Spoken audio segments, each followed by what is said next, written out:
Thank you very much. So today we're running this session with Stacey Thompson and myself, Claire Temple. Camera's on to say hi, and then I'm just going to turn my camera off because I've got really bad Wi-Fi here. But thank you very much for joining today. Currently, your mics and cameras are switched off, but we will switch them on at the end so that if you've got any questions, you can ask that. Fabulous. Yeah, so please be aware that we are recording this session. If you haven't registered through the website, please can you pop your email address and your job role in the chat, please, so we can send you slides after today if you want them. And lastly, we'd like to ask you at the end to take a few moments to give us some feedback. This is really important to us, and it helps us to improve the service for everybody. So before we make a start, it would be great to hear from you in the chat if you can, how confident you are with the NHS app and information about it at the moment. If you could put 1 to 5, so 1 being least confident, 5 being most confident, that'd be really useful for us to know, get a bit of a baseline of where everybody's at the moment with it. And if you can't, oh wow, fabulous. Great, that's good. Thank you very much. Okay, so today we are going to look at the NHS app. We're going to talk about its benefits, the uptake and usage of it, and how to promote it and communicate with patients. So the NHS faces constant pressure at the moment to improve patient care while managing limited budgets, and this requires innovative solutions and resource optimization. And patients' expectations are rising towards more personalized care, greater access to information, and seamless digital interactions with their healthcare providers. New technologies such as artificial intelligence or AI and wearable devices are transforming healthcare delivery, offering new opportunities for improved diagnosis, treatment, and patient engagement. Advances in digital health, telemedicine, and data analytics are transforming how care is delivered and managed. And the traditional healthcare model is evolving, requiring increased collaboration among healthcare professionals and a focus on interdisciplinary care to meet the diverse needs of patients. How we communicate this with patients is integral to all of this. So the NHS app allows patients to manage their healthcare more efficiently, reducing the need to call GP surgeries and improving access to essential services.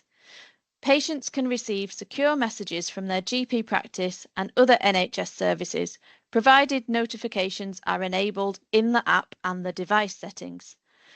The NHS app facilitates booking, cancelling and checking GP appointments, helping to minimise phone waiting times. Users can also order repeat prescriptions, view past orders and select a preferred pharmacy for collection. So as online consultation features enable patients to answer guided questions and receive GP advice, with parents and carers, they're also able to use this service for children in their care. The app provides secure access to health records, including allergies, medications, test results, and consultation summaries, reducing the need to contact the surgery for information. And additionally, carers and family members can gain proxy access to manage the healthcare of dependents if the permission is granted. And if enabled by the surgery, users can also view hospital and specialist referrals for further medical guidance. The app offers NHS 111 access online and a Health A to Z directory. So a top tip from us, so a survey by Surgery Connect last year said that 10% of all the incoming calls to general practice through their system were to cancel an appointment. So please encourage patients to cancel through the NHS app instead. So patients can receive messages securely from their practice via the NHS app instead of a text message, but notifications are used to tell the NHS app user when they have a new message from a healthcare provider, provided they've downloaded the app and enabled notifications in their account settings. So that is both on the app and in the device settings. So for new patients signing up, they're prompted to configure their notifications during onboarding. But it's worth when regularly promoting the NHS app and checking in with patients who are already using it, make sure that they've got their notifications switched on. So once notifications have been enabled on the device, you'll need to reopen the NHS app to confirm that you've registered to receive notifications. But remember, patients can turn notifications on or off by clicking on the account icon at the top right corner and then settings and manage notifications to set their preference. Practice staff members create a message to the patients in the same way that they're using their communication supplier of choice. And the communication supplier automatically attempts to send a message to the patient using the appropriate channel, for example, NHS or another app. But if the message is not read in the NHS app, it will automatically try the next priority channel, for example, SMS or text message. Messages received via the NHS app are stored in the inbox for that NHS number. And if enabled, patients will receive a notification to let them know that they've got a new message. Time-critical messages are not sent via the NHS app, though. The NHS app is also available through a web browser on any computer. And many people don't realise this, but it has some advantages over the mobile app. So, for example, you can view historical messages that aren't accessible in the app. And you can also use the browser's translation settings, which can help people whose first language isn't English. And then a top tip here. So when we spoke to patients and practice staff recently, many didn't know about this feature. So make sure to share it with both patients and staff that the NHS app can be used on a web browser too. I'll pass over to Stacey. Thanks, Claire. So just looking at some of the benefits of using the NHS app.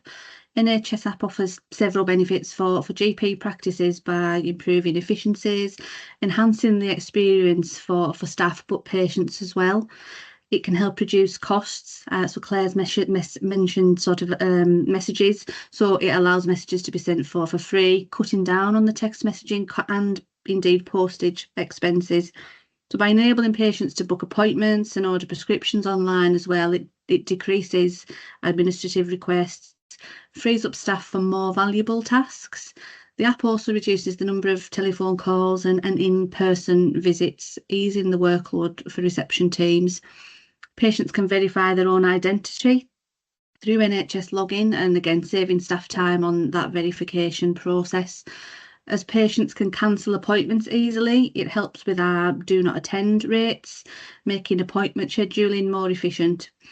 The NHS app empowers patients to complete simple tasks independently themselves, reducing that need to contact the practice.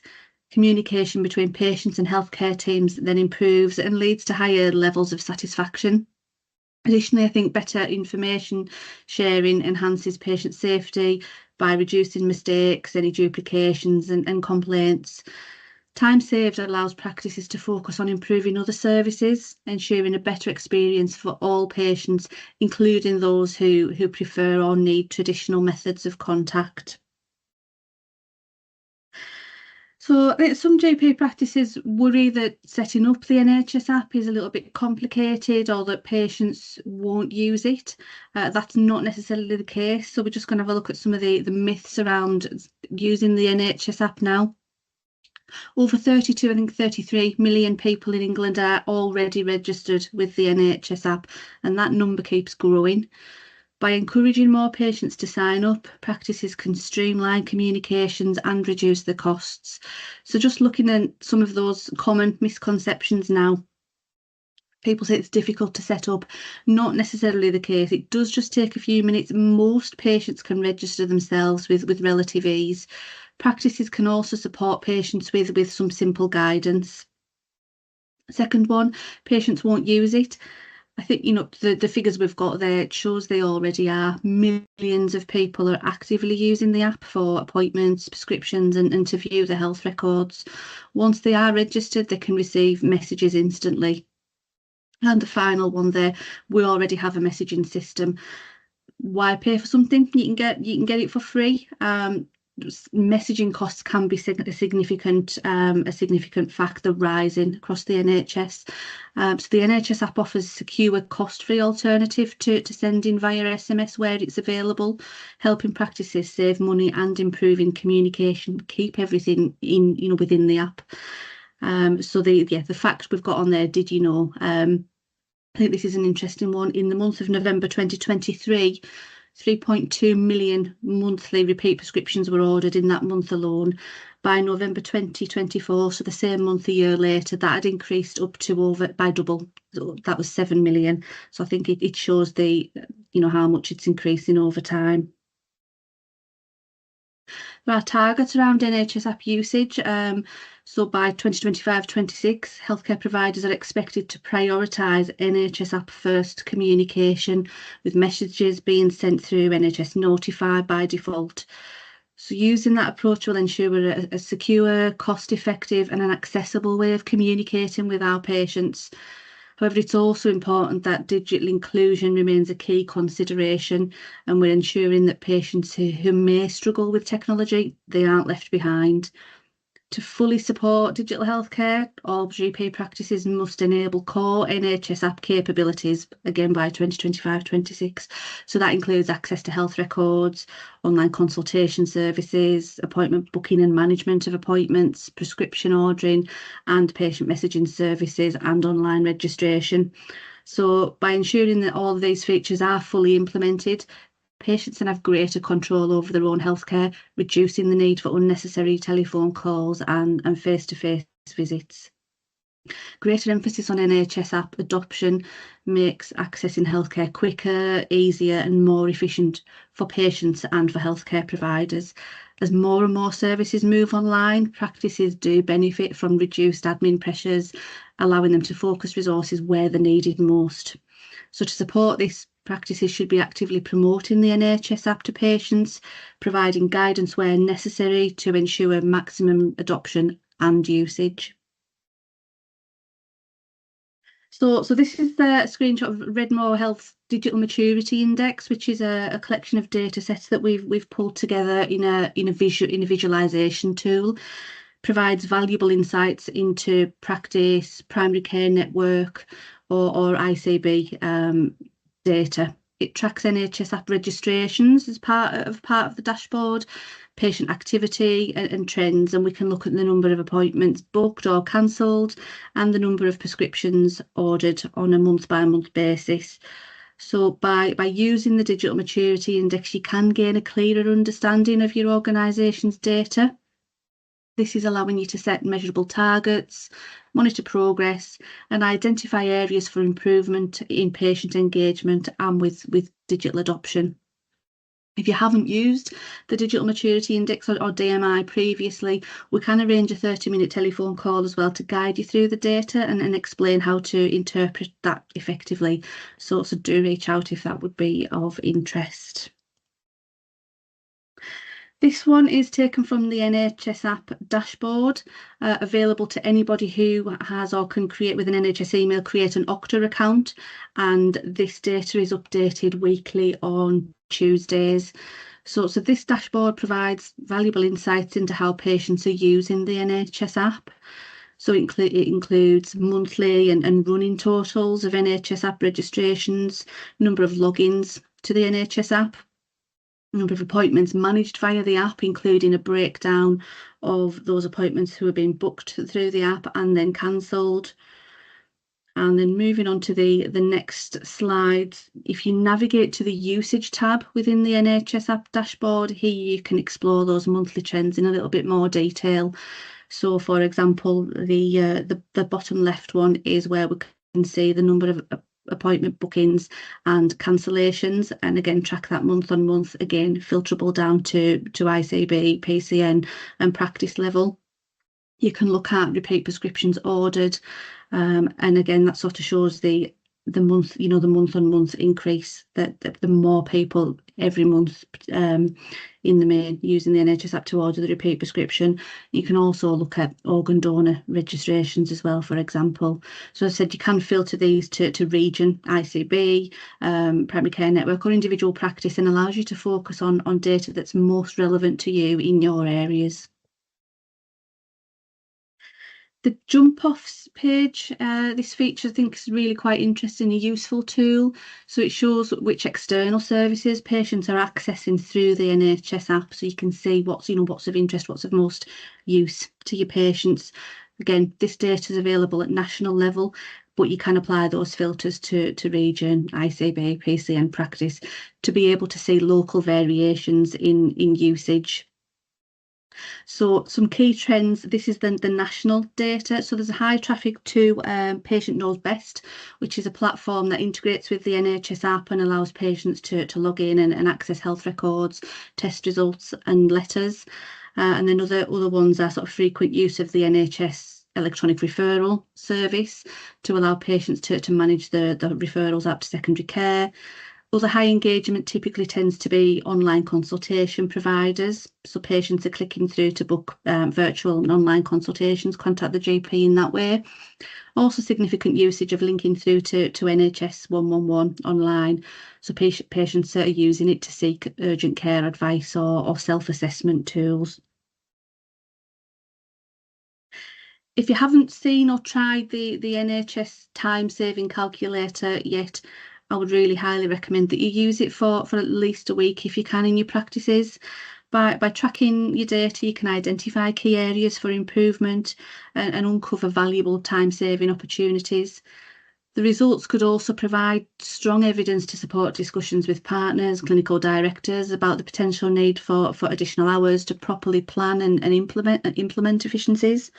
So the calculator could be used to record telephone, email and front desk requests related to ordering medication, booking and cancelling of appointments, inquiries about test results. Regularly using the calculator can help you make data-driven decisions to streamline processes, enhance efficiency in your practices. So a top tip around that one, try to track requests at different times of day to spot any trends that you've got, and then you can adjust staffing or processes within practices more effectively. Claire. Thanks very much. So we're going to explore now how we can promote and communicate the benefits of the NHS app more effectively to make sure that it works well for both practices and patients. So we're going to look at the best ways to raise awareness among patients. We're going to look at encouraging uptake and engagement and making it easier for practices to integrate the app into daily workflows.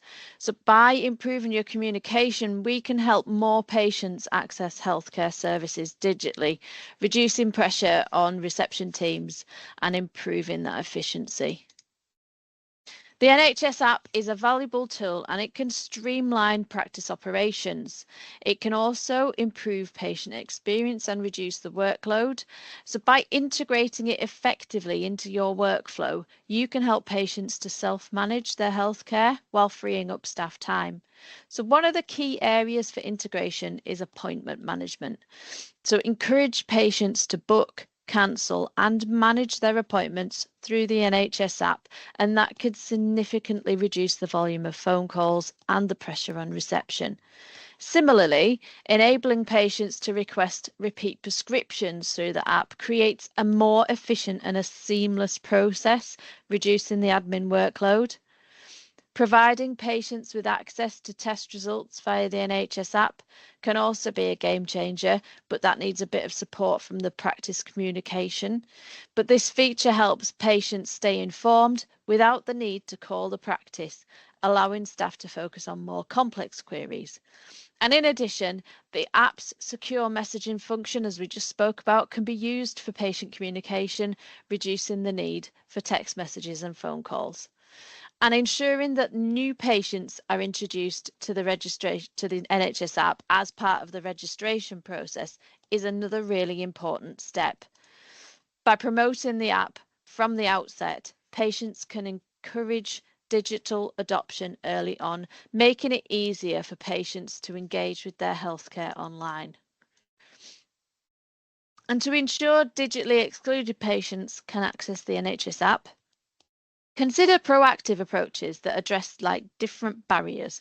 So start by using clinical system searches to identify patients who might need a little extra support, such as those based on age or language preferences. PPGs or patient participation groups can play a vital role in this. So engaging people from diverse backgrounds, ages and religions can help to improve accessibility and understanding.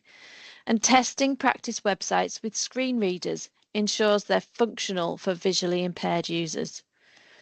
Communication should be inclusive, including accessible leaflets, radio, social media, and text messaging to reach a wide audience. However, it's essential to acknowledge that some patients will never be able to use digital services, so traditional options like phone calls and in-person visits must remain accessible. Offering in-person drop-in sessions, such as at flu clinics when footfall is high, allows staff to assist patients with app setup and usage, and collaborating with organisations like Age UK and the Good Things Foundations and homelessness charities can extend support to harder to reach groups. Think about providing tablets or iPads in reception areas and encourage patients to engage with digital services, especially when they can get support from the staff during drop-in sessions. And then make sure that all staff have a basic understanding of digital support. That's really beneficial, but having a dedicated lead or a champion that can help drive initiatives and improve patient adoption of the NHS app would be even better. So having people registered for the NHS app is an important first step, but the real benefits come when patients actively engage with it. Regular use of the app allows patients to take greater control of their own healthcare, reducing the reliance on phone calls and in-person visits. And by using features like the appointment booking and repeat prescription ordering and secure messaging, patients can manage their own health more efficiently, improving their overall experience while freeing up valuable time for GP practice staff. Active engagement also enhances patient safety, as individuals can check their medical records, monitor their test results, and receive important updates directly from their practice, reducing the risk of missed information or delays in care. Encouraging patients not just to register, but to integrate the app into their healthcare routine is key to maximising its impact, leading to better communication, improved access to services, and a more streamlined NHS experience for everybody. And did you know that patients at a recent engagement event said they'd be more likely to use the NHS app if they knew that it saved their GP practice money? So that was a really interesting fact to find out. So if they know that it's going to save the practice money, that would encourage them to use it. So to estimate the average cost savings for a GP practice in the UK, if all patients aged over 13 and over were registered for the NHS app and used it for free messaging instead of a paid service, we need to consider the number of patients aged 13 plus in a typical GP practice, the average number of messages sent per patient per year, and the cost savings from switching to NHS app messaging. So by understanding these factors, practices can see the potential financial benefits of encouraging NHS uptake. So let's explore what this could mean. So if a GP practice encourages all patients over 13 and over to register on the app and fully switches to free in-app messaging, they could save approximately £765 a year on patient messaging costs. Now, this saving is based on the assumption that each patient receives at least 5 messages per year, but the potential savings could be even higher for practices that send frequent reminders, health advice, or appointment updates via SMS as well. But by using NHS App messaging instead of text messages, practices not only reduce costs but also benefit from more secure communication. Messages are sent directly through the NHS App, reducing the risk of lost or misdirected texts. Improve patient engagement, so patients can easily access messages and health updates all in one place. And reduced admin workload, so less time spent managing SMS communications and handling follow-up calls. However, if adoption of the NHS App messaging is only partial, the savings are going to be lower.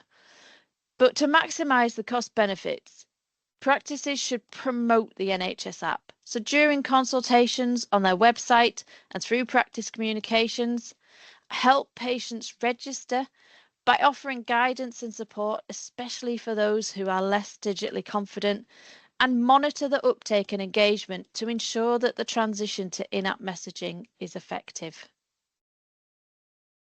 Some suggestions here for promotion. So clinicians are highly trusted by their patients, making them key advocates for the NHS App. Encouraging them to mention the app during consultations can significantly boost sign-ups.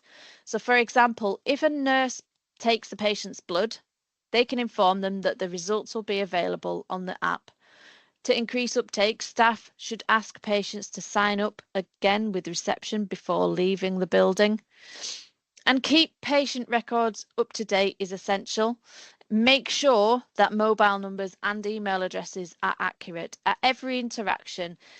This helps to encourage digital engagement. Reception and admin staff should routinely check this and verify information when speaking to patients. And having devices, as I said, such as tablets available in reception that can support those who may lack confidence, digital skills or internet access. PPGs are often eager to assist in these efforts, so offering guidance to help people get online would really help. Promotion should be integrated into multiple patient touchpoints as well. So adding information about the NHS App to the appointments booking page on the practice website makes sure that it's really visible. Regular social media posts, signposting to the website can drive further awareness. And practices can also mention the app as an alternative while patients are on hold during phone calls. Additionally, key interactions such as ordering medication or discussing referrals provide excellent opportunities to highlight the app's benefits. Secretaries handling referrals can remind patients that they can track their referral status via the app, while pharmacy teams can suggest using the app for repeat prescriptions. So by embedding the NHS App promotion into everyday practice interactions and providing some hands-on support, practices can drive adoption and empower more patients to access NHS services digitally. So we just popped a top tip there at the top. So ask nurses to hand out a QR code to download the NHS App and view their results after if somebody gets bloods or etc. I'll hand back to Stacey. Thank you very much. So just a few examples here of some campaigns that we've worked on. So our social media managed service was used by a local area to promote the NHS App and encourage more people to use it. So we shared a mix of engaging content to highlight the app's features and benefits, including how-to guides, so step-by-step instructions to help users navigate the app easily. Some real user testimonials, so it's the stories from patients who had benefited from the app, helping to build trust and to encourage adoption. Some visual content, so it's videos, graphics demonstrating key features and showing how that app can improve access to healthcare. So just a few examples that you can see there of social media posts that were really helpful. Alongside those NHS App campaign posts, our design team also created some local content that aligned with national messaging whilst incorporating real-time feedback and performance data from social media. So this really helps us to understand which posts resonate most with audiences. So key areas of focus for this included simplifying of the registration process, so having a clear step-by-step guidance to help more people sign up with ease. having tailored local content, so customised posts reflecting community needs whilst reinforcing national NHS App messages, and then the data-driven improvements, so using social media insights to refine our approach and to boost engagement. So by adopting this comprehensive content strategy, made the NHS App's value clearer, more accessible, more relevant to the public, ultimately increasing uptake and engagement. So to evaluate the effectiveness of this social media campaign, we compared NHS App registration trends over 2 distinct 8-month periods before and during the campaign. Before the campaign, registrations had increased from 434,000 up to 456,000, a rise of 22,000. During the campaign, registrations then grew from that 456 up to 490,000, an increase of 34,000. So that's an uplift of 47% in the growth rate compared to the previous period before the campaign. Thinking about national versus local impact. So nationally, NHS App registrations increased by 6% during the campaign period. In Norfolk and Waveney, registrations grew by 8%, so exceeding that national average and helping to close the uptake gap. As no other NHS App initiatives were running during this time, I think these results highlight the significant impact of targeted social media campaigns in driving adoption. Did you know there? So Redmore Health do offer a social media managed service that was used during this campaign to help run effective campaigns nationally and increase patient engagement. So again, do reach out if that's something that you'd like a chat around. In terms of other programmes that we've worked with, as part of a programme that some of our colleagues worked on in South Yorkshire, our team visited community centres, local venues to engage with the public and encourage more patients to use the NHS App. Things that we helped with included patients were approaching us with a range of questions and challenges. The most common issues tended to be login access problems. So the team were able to assist patients in resetting passwords where needed and being able to regain access that way. Changing of email addresses, so helping users update their details to stay connected. So I think sometimes I was sort of finding that people had maybe signed up quite a long time ago and had not had the same details anymore. And then shared email accounts. So this tends to be one where maybe a couple are using one email address typically for everyday things. So providing guidance on managing multiple users on the app around sort of linked profiles, or setting up people with an individual email address, where needed if people needed individual account access. So by offering that hands-on support, we really help patients to get started, troubleshoot issues that they were having, and navigate key features of the app, just making it easier for them to manage their healthcare digitally. In terms of patient feedback and future demand, patients found these face-to-face sessions incredibly valuable. Many requested more events through GP practices. So I think this highlights a growing demand for direct support in digital healthcare access. If you're looking to improve the NHS App adoption in your area, we can help with NHS App improvement programmes, provide expert guidance and some tailored support. So do get in touch around that as well. On that one, a fact for you, did you know, was that there was a high number of attendees who were unaware of the app at all. Some people they really didn't know of its existence, really. So I think that really underscores the importance of these ongoing awareness initiatives, because not everybody is aware that it's available for them to use. Another thing to increase patient engagement is essential to promote the NHS App across key sections of your practice websites. So on the right, you can see an example homepage from a website that's ticking the boxes for patient ease of use. We recommend featuring links to the NHS App on your homepage to make it easy for patients to find, on your appointments page, so encouraging patients to book and manage appointments online, on the page where you would look for test result information, so highlighting how patients can access their test results via the NHS app.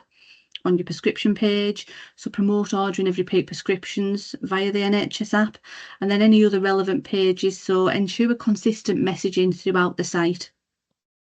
Clear and simple communication for patients. It's important to present in a clear way so patients can understand how and when it's appropriate to use the NHS app, what to expect from the practice when using it.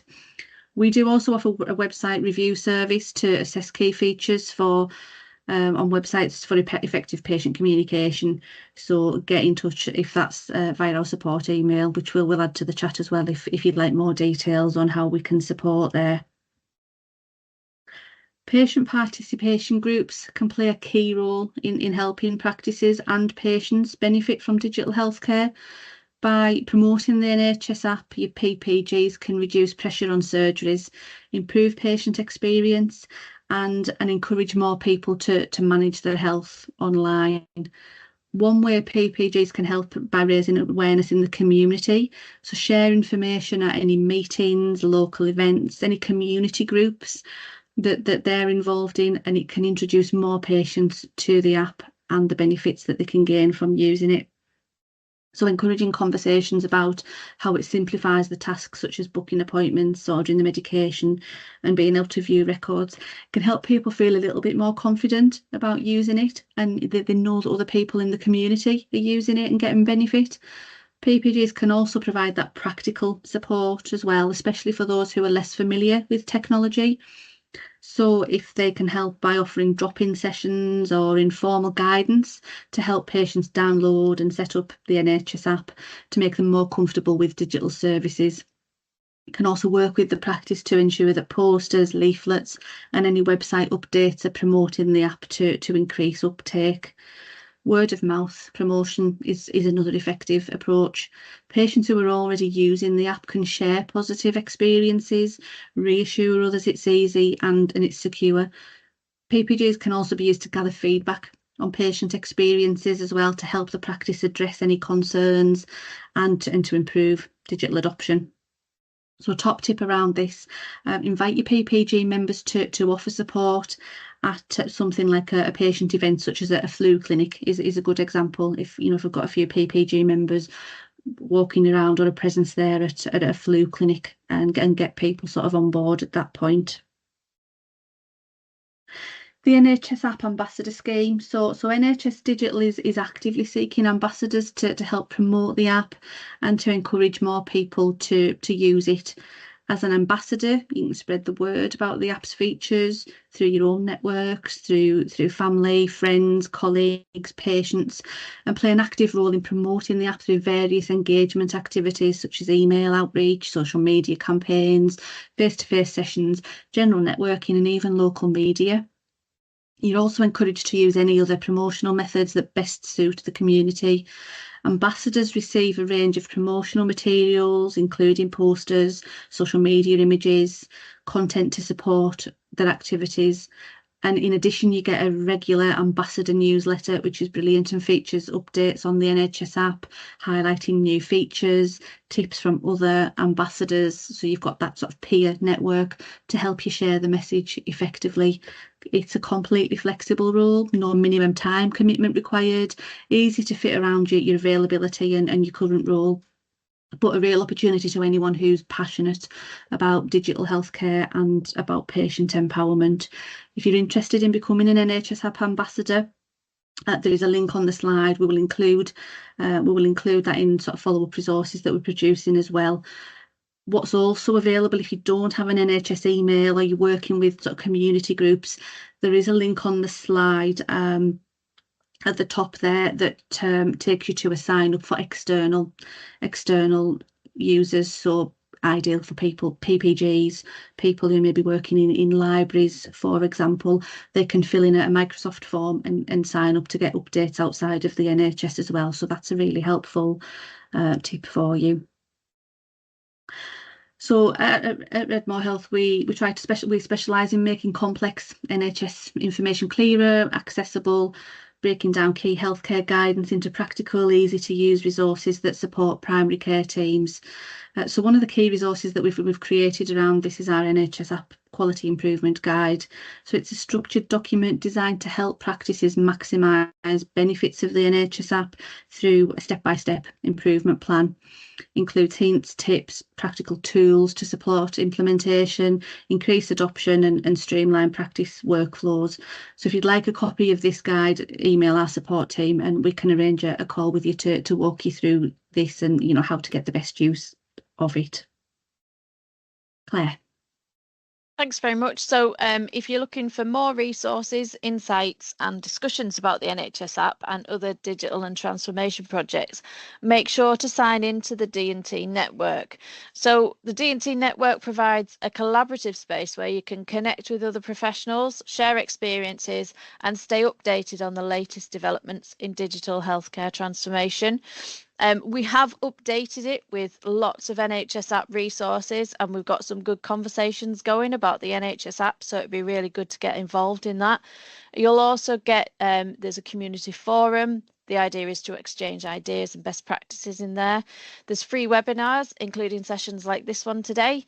There's a regular newsletter that gets sent out with key updates and insights. You get access to exclusive white papers on digital health and transformation. There's a range of resources and templates to support your projects that are on there. And there's also free in-person events that we'll be adding on. So that's really useful to network and learn from other people. So use that QR code and sign up today. And then that's it for today. Thank you very much for joining us. As I said at the beginning, it would be really great if you could help us out by completing the feedback form. So there's the QR code there, and I'll just pop the link in the chat as well for you. So that really helps us to improve our service. And then also I'm just going to pop everybody's mics and cameras on. If there's any questions, we've got a couple of minutes to ask questions. And I noted that there was a question here from John. Is there a document available on how to set up on EMIS to send messages via the NHS app rather than through Accurix or iPlato? So Stacey. So EMIS messaging is a little bit different. Again, that is secure messaging and comes into your EMIS workflow. To my knowledge, that doesn't go through the NHS app at the moment. It typically is through your messaging suppliers, so your Accurix, iPlato. But in terms of the cost element of it, the EMIS secure messaging doesn't have a charge with it. But yeah, at the moment, I can check that out for you, but I don't think that integrates to, I think that's an aside from the NHS app functionality at the moment, John. Okay, thank you very much. Are there any other questions? Would anybody else like to ask any other questions while we've got a minute left? How do we book 30-minute training? So if I just pop our email address back in there, if you contact our support email address, I'm just popping that in there for you, support@redmorehealth.co.uk, Susan, then we'll book you in and somebody will guide you through how to get that Octa account for you. Do you know of any national campaigns, Stacey, that are planned to promote the NHS app? So there are things going on all the time. In the resources that we've put in the network, there is a full sort of suite of promotional things, a full promotional toolkit, in fact, that you can download. So that includes all the sort of posters, social media, messaging templates. So do have a look at that. The NHS App Ambassador Scheme will keep you as well informed of all of the updates, all of the webinars and anything that's sort of going on around NHS App. So I really would recommend people signing up to be NHS App Ambassador as well, just to make sure that you're keeping informed. The other thing that we've included in the resources is a link to the roadmap. So NHS App team regularly keep sort of updates on what's planned in the next few months. And things that are going to be looked at as further into the future as well. So having a look at things like that will keep you informed of what's next. All right, thank you very much. Tim's put a comment in. So he's experiencing issues with patients using the NHS app to cancel appointments at the last minute, which means the appointment shows as unutilised rather than a DNA, which is becoming a problem. Okay, I think that may vary from messaging supplier to messaging supplier. I think you can maybe, it's worth having a chat with whoever you use as your messaging supplier to see if they can change the time that it will allow people to cancel within. So if if it's only sort of 30 minutes, for example, now if they can extend that, then that that may help a little bit with people cancelling at the very at the very last minute, and then an appointment being wasted in effect. What system are you using, Tim? What messaging system do you use? It'd be interesting to know. AccuRx. Okay. Okay, I will do a little bit. I'll ask some questions. And it's not within 30 minutes. It's literally a minute before. Is it? Okay. The appointment, yeah.